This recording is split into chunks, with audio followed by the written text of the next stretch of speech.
So with the college football playoff national championship game being just around the corner, I wanted to do a video on ranking every college football playoff national championship game since the 14 college football playoff has been a thing. And if you don't agree with some of these rankings, let me know down in the comment section. But before that, I want to say subscribe, like, and share with your friends. Now the first game is Ohio State versus Oregon, and this is an Oregon team that was led by Heisman winner Marcus Mariota and an Ohio State team that was led by Ezekiel Elliott, but they had third string quarterback Cardale Jones. And Oregon was looking for their first national championship ever, while Ohio State was looking for their first national championship in over a decade. First possession after kickoff, Oregon put together a drive that was a little over 2 minutes and 30 seconds that led to a touchdown that put them up 7-0. Then on Ohio State's first possession, Ohio State would get stopped and have to punt the ball away. Then on Ohio State's next possession, Ohio State would be at 4th and 2 and they would go for it and they would luckily get it. Then 2 plays later, Ohio State would score as Ezekiel Elliott would go for 33 yards for a touchdown. As now the score is 7-7, but it wouldn't be that for very long. And a couple plays later,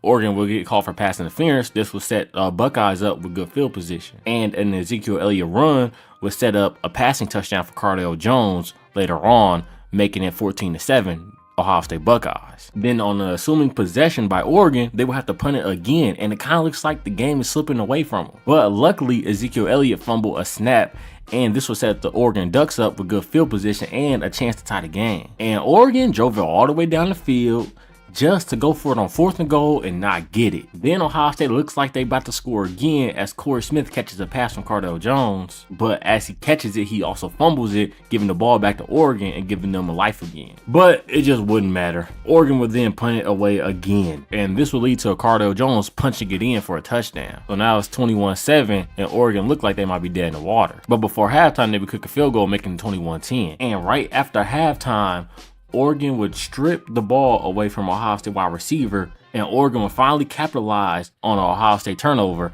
as they turned that into 7 after Marcus Mariota found Marshall for a deep touchdown. Then the possession after, Ohio State would fumble as Cardale Jones would just let the ball slip out of his hand. But luckily, Ohio State defense stayed solid and forced a field goal. And on the final play of the third quarter, Ezekiel Elliott would punch it in for a touchdown, making it 28-20.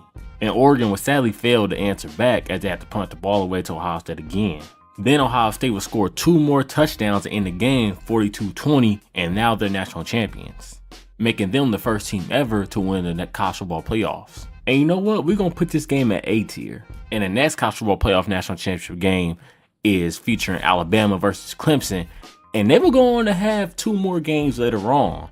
And going into this game, Nick Saban was looking for his 5th national title, and Dabo Swinney was looking for his 1st national title. And this game started out good as both teams didn't score on their first possessions, but Derrick Henry was able to break a run for a touchdown to put the tie up. But Clemson was soon fired back as Deshaun Watson was able to find Hunter Renfrow in the end zone. Then Clemson's next offensive possession after that, Deshaun Watson again found Hunter Renfrow in the end zone. Then on the next Alabama possession, Clemson will force them to punt, and this will lead to Clemson taking over, and it looked like they could have went up 21-7. But that didn't happen as Eddie Jackson picked off Deshaun Watson, and this led to Derrick Henry scoring a touchdown. And on the first possession after halftime, Alabama will score again as Jay Coker will find O.J. Howard for a touchdown. But then Clemson will go up 24-21 as they kicked a field goal, and then after that they scored a touchdown on their next possession. Then Alabama kicked a field goal, but after that on the kickoff, they would then change the momentum completely, as Alabama decided to do an onside kick that would set them up in good field position as the score was 24-24. But soon after that, Jay Coker would find O.J. Howard once again for a touchdown to put the tie up 7. Clemson responded with a field goal, but once again, Alabama special teams came up huge, as Kenyon Drake returned a kick return for 95 yards for a touchdown. Then Clemson responded with a touchdown of their own,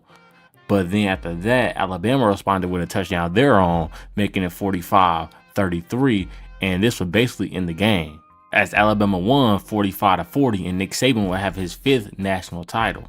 And I think y'all know we gotta put this game at S tier. And of course, the next season was a rematch of these 2 juggernauts. But this Alabama team would look a little bit different, as now they had true freshman Jalen Hurts under center, and behind him they had Bo Scarborough. But the start of this game was a lot different than last game, as it started out 14-0 after Alabama had 2 quick touchdowns. But thankfully, Clemson scored, making the score 14-7. But a couple of Clemson possessions later, Clemson would fumble, and this would lead to Alabama kicking a field goal to go up 17-7. But the score would quickly change as Clemson would score a touchdown, Deshaun Watson would find Hunter Renfrow again, and now the score is 14-17. But the score changed again as Jalen Hurts was able to find O.J. Howard for a deep touchdown that would lead to score of 24-14. And now we're in the fourth quarter, and Clemson scores 2 touchdowns to go up 28-24 as it looked like they took the momentum. But then Jalen Hurts will rush for a touchdown, making it 31-24 with a little over 2 minutes left to go. But no worries for Clemson, as they had Deshaun Watson. They put the ball in his hands, and he led them on a drive that would end in a touchdown as he threw the ball to Hunter Renfrow for the game. And Clemson will win 35-31, making it Dabo Swinney's first national title. And I think we all know we got to put this game at S tier also.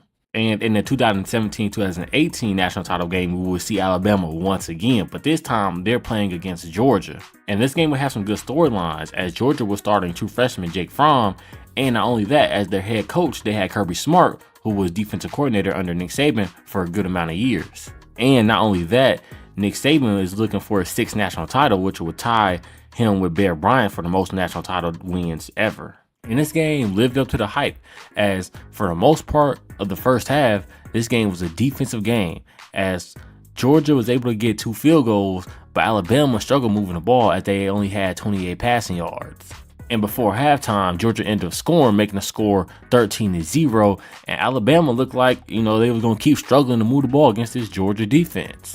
But then Nick Saban decided to bench Jalen Hurts and put in true freshman Tua Tagovailoa. And Tua's first possession under center would end in a punt, but his second possession is where sparks would start to fly. As on the second possession, Tua would reverse field on a 3rd-and-7 play and rush for the first down. Then after that, Tua decided to throw the ball to Henry Ruggs 3 times for 3 completions that ended in a touchdown, making it 7-13. Then Jake Fromm would complete a pass to Mecole Hardman, who would take it in for a touchdown, making it 20-7. Then Bama would score 2 field goals, making it 20-13, as now they just need a touchdown to tie the ball game. And well, Bama did just that, as Tua connected with Calvin Ridley in the end zone to tie the ball game 20-20. Sadly, Bama could not complete the comeback in regulation, as they missed a field goal to go up 23-20 and win the game. So now we got overtime. And Georgia would kick a field goal on their first possession of overtime to make it 23-20, and now all Bama needs to do is score a touchdown to win the game. And it didn't look like that was going to happen, as Tua was sacked for a big loss on first down of their possession.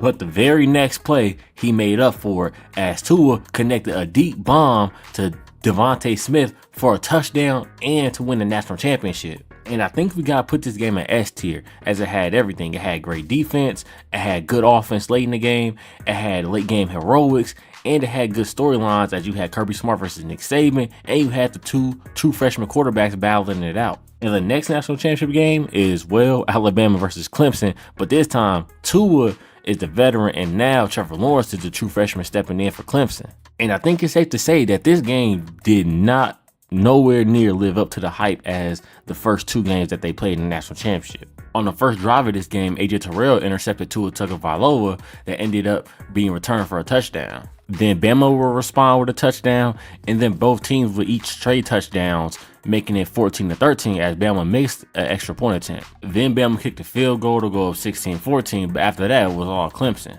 As Clemson went on to win the game 44-16, and they scored a handful of touchdowns, and Bama could not stop them. And you know what? We got our first F-tier game of the college football playoff national championship games. And once again, we'll end up seeing Clemson in the national championship game the next year, but instead of Alabama, they'll be playing LSU. And this was the LSU team that featured Joe Burrow, Clyde Edwards-Helaire, Thaddeus Moss, Terrence Marshall, Jamar Chase, and Justin Jefferson. And this game was pretty good, as it started off as both teams ended up trading touchdowns, making it 7-7, and then Clemson kicked a field goal, making it 10-7. Then after that, Justin Ross caught a pass, returned that for a touchdown, and made it 17-7. And LSU will respond in a big way, as they went on to score 3 straight touchdowns, making it 28-17 right before halftime. And after halftime, Clemson ended up scoring a touchdown, cutting the lead to 25-28. Then LSU going to score 2 more touchdowns, making it 42-25 and end the game after Trevor Lawrence fumbled the ball with 3 minutes left. And LSU ended up winning this game 42-25. And you know what? We're going to put this game at B tier. And in the 2020 national championship, we had Alabama versus Ohio State. And this was the Alabama team that had Devontae Smith and Jalen Waddle on the outside and Mac Jones under center. And you know what? This game kind of looked good at the beginning as both teams scored touchdowns, making it 14-14. Then Bama would go on to score 3 straight touchdowns, making it 35-17, and this would end the game. As Bama won 52-24, as after the first quarter, Bama took over and didn't allow Ohio State back in the game. And I think we got to put this game at D tier. If you want to put it at C tier, you can. I'm going to put it at D tier. And this next national championship game is not made for the people that love the offensive side of the ball, as this game featured Georgia versus Alabama again. And this is the Alabama team that beat Georgia in the SEC championship game to be able to make it to the playoffs. But Alabama was going to be down John Mechie III, who got injured in the SEC championship game. And in the first quarter of this game, the score was 3-0 at the end. And Georgia ended up scoring a field goal, also tied the game 3-3. But after that, Alabama will look to score, as Bryce Young completed a deep pass to Jamison Williams, but Jamison Williams, after the catch, tore his ACL and will be out the rest of the game. As now Bama is out of their 2 best pass catchers in John Mechie and Jamison Williams. And after this, Bama ended up scoring a field goal, making it 6-3. Bama eventually gets the ball back and looked like they about to score after Bryce Young connected with Cam Latu for a big game. But thankfully, Georgia defense stayed solid and made Alabama kick a field goal. And at halftime, this score was 6-9 as Bama had the lead, and no team was really able to gain command of this game. And the script was pretty similar in the second half, but finally near the end of the third quarter, Georgia scored the first touchdown of the game. And then after that, Bama kicked the field goal, making it 12-13. But after that, Stetson Bennett fumbled in the fourth quarter, and it was recovered by Bama, setting Bama up with good field position. Bama would then capitalize as Cam Latu scored a touchdown, making it 18-13. Then after that, Georgia responded as Stetson Bennett threw the ball to A.D. Mitchell for a touchdown on a free play. Georgia would then stop Bama and then score again after Brock Bowers took it in for a touchdown, making it 28-18. And this game was capped off after Keely Ringo picked off Bryce Young for a pick 6 and end the game. And I think we got to put the game at S tier. Even though it wasn't an offensive game, it was a great defensive game. And the last national championship game is TCU versus Georgia. And honestly, this game was not close. The game was honestly terrible for lots of fans. Although I was a TCU hater last year, the Horned Frogs. I enjoyed this blowout, watched every quarter of it. Georgia won like 65-7, something like that. This game was over really in the first quarter, but you want to make it in somewhere in the second quarter. So yeah, F tier game.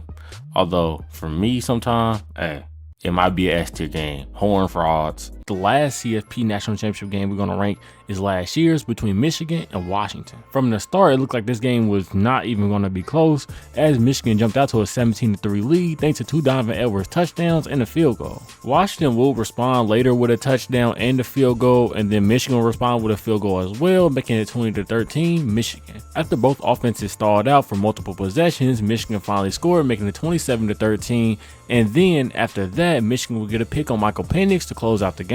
And this game was good. It wasn't S tier, A tier, which is why I'm gonna put it in B tier. It was solid, but it just wasn't really close, as we kind of knew Michigan was gonna win going into that game. But that's all for ranking the college football playoff national championship games. Let me know what y'all agree with and disagree with down in the comment section, and drop a like. And until next time, I'm out. Peace.